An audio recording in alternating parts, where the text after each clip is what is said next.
மகள் இல்லை, மருமகள். மரத்தில் இருந்த இலைகள் சருகு சருகாய் காய்ந்து விழுந்து கொண்டிருந்தன. வாகனங்கள் சத்தத்துடன் அங்குமிங்கும் சென்று கொண்டிருந்தன. இரைச்சலுக்கு மத்தியில் 18ஆம் நம்பர் பேருந்து அண்ணா நகர் பஸ் ஸ்டாப்பிலே வந்து நின்றது. அதில் 40 வயதுடைய முத்தழகி 11 வயது வினோதினியுடன் கீழே இறங்கினாள். கேருப்புள்ள பக்கத்துல தான் நம்ம ராசராசாதி டாக்டர் இருக்காக, ஒன்னும் கவலைப்படாத, எல்லாம் சரியாயிடும். அந்த அம்மா நல்லா பாப்பாங்களா? இந்த பகுதிக்கு நல்ல டாக்டர்னா அவங்களத்தான் சொல்லுவாங்க. இன்னும் கொஞ்ச தூரம் தான் இருக்கு. அவளை கூட்டிக் கொண்டு நடந்தாள். அந்த ஆஸ்பத்திரி முன்பாக வந்து சேர்ந்தனர். ஒரு பெண் டோக்கன் வழங்கி கொண்டிருந்தாள். இங்கே இரு, நான் போய் டோக்கன் வாங்கிட்டு வர்றேன். 15ஆம் நம்பர் டோக்கன். ஒவ்வொருவராக உள்ளே சென்று திரும்பி வந்து கொண்டிருந்தனர். தலை சுத்துற மாதிரி இருக்குமா என்றவள் மயங்கி விழுந்தாள். நின்றவர்களின் கவனம் எல்லாம் வினோதினியின் பக்கமே இருந்தது. இந்த பொண்ணை தூக்குங்கய்யா என்று யாரோ சொல்லவும் இருவர் சேர்ந்து அவளை தூக்கி கொண்டு அறைக்குள் இருந்த படுக்கையில் படுக்க வைத்தனர். முத்தழகிக்கு பெற்றவளை போல் மனம் படபடத்தது.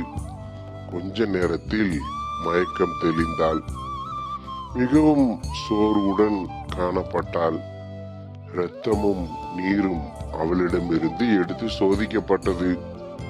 சில மணி நேரம் கடந்தது. அவளுக்கு பால்வினை நோய் இருப்பதை கண்டு அதிர்ந்து போனார் டாக்டர் ராசராசாத்தி. பருவமாகாத இந்த பொண்ணுக்கு பால்வினை நோய் எப்படி? யோசித்தார். அந்த சின்ன பொண்ணை மட்டும் கூப்பிடுங்க, அழைத்தார் டாக்டர். தயங்கியபடி உள்ளே வந்தாள் வினோதினி. உனக்கு ஒண்ணும் இல்ல, சீக்கிரம் சரியாயிடும். உன்னோட வந்திருக்காங்களே, அவங்க யாரு? அவங்கதான் எங்க முதலாளி அம்மா. அவங்க வீட்டுலதான் நான் வேலை பார்க்கிறேன். எங்க அம்மா இறந்த உடனே அப்பா வேற ஒருத்தவங்களை கட்டிக்கிட்டு என்னை இவங்க வீட்டுல வேலைக்கு தங்க வச்சுட்டாரு. மாசம் முடிஞ்சா 600 ரூபாயை மட்டும் வாங்க வந்துடுவாரு. 2-3 மாசமா தான் அடிக்கடி மயக்கம் வரவும் அம்மா இங்க கூட்டி வந்தாங்க. அப்படியா? சின்ன பொண்ணா இருந்தாலும் விவரமா பேசுற. நான் ஒன்னு கேட்டா மறைக்காம சொல்றியா? சொல்றீங்க டாக்டர் அம்மா. உன்னை யாராவது கட்டி பிடிச்சு ஏதாவது செஞ்சாங்களா? ஒன்னும் புரியல டாக்டர் அம்மா. அது வந்துமா, ஆணும் பெண்ணும் அரைகுறை ஆடையுடன் இணைந்து இருப்பது போல ஒரு படத்தை காண்பித்து, இது மாதிரி யாரும் உன்னை எதுவும் செஞ்சாங்களா? அது வந்து பேச்சை இழுத்தாள் வினோதினி. மறைக்காம சொல்லுமா, உன்னோட நல்லதுக்குத்தான். 5-6 மாசத்துக்கு முன்னாடி எங்க முதலாளி அம்மா மவன் பாண்டியன் என்கிட்ட வந்து கட்டி பிடிச்சாரு. எதுக்குன்னு கேட்டேன். நீ சின்ன பொண்ணு, உனக்கு ஒன்னும் தெரியாது, வா அப்படின்னு அவரோட ரூமுக்குள்ள கூட்டி போனாரு. எத்தனையோ பேர்கிட்ட போயிருக்கேன். ஆனா உண்மையிலதான் எனக்கு ஒரு மாதிரியா இருக்கு. அம்மா ஊருக்கு போயிட்டாங்க, அப்பா ஆபீஸ்க்கு போயிட்டாரு, நானும் நீயும் தான். இன்னைக்கு ஒரு முறை சம்மதிச்சா உனக்கு விடவே தோணாது. அவ்வளோ சுகமா இருக்கும்.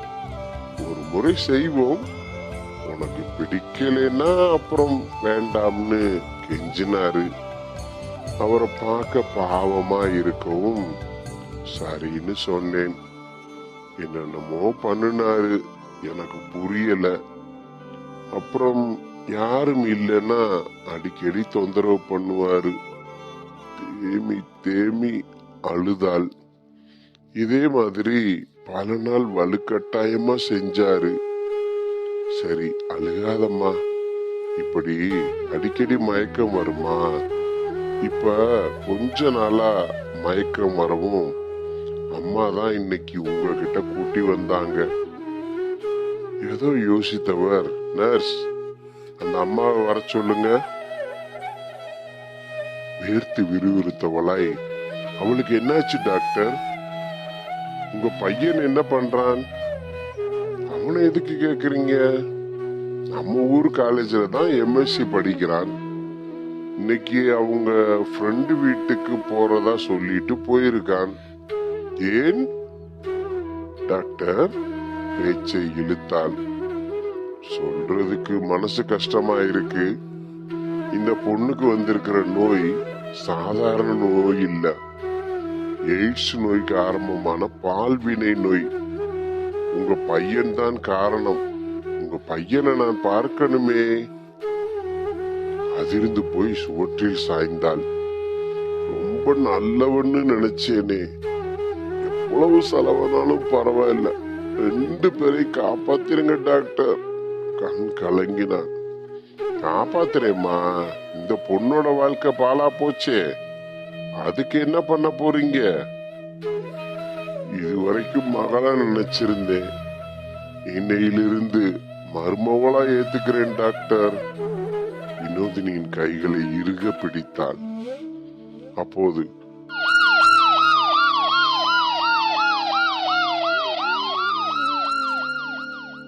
என்ற சத்தத்துடன் ஆம்புலன்ஸ் ஒன்று வந்து நின்றது.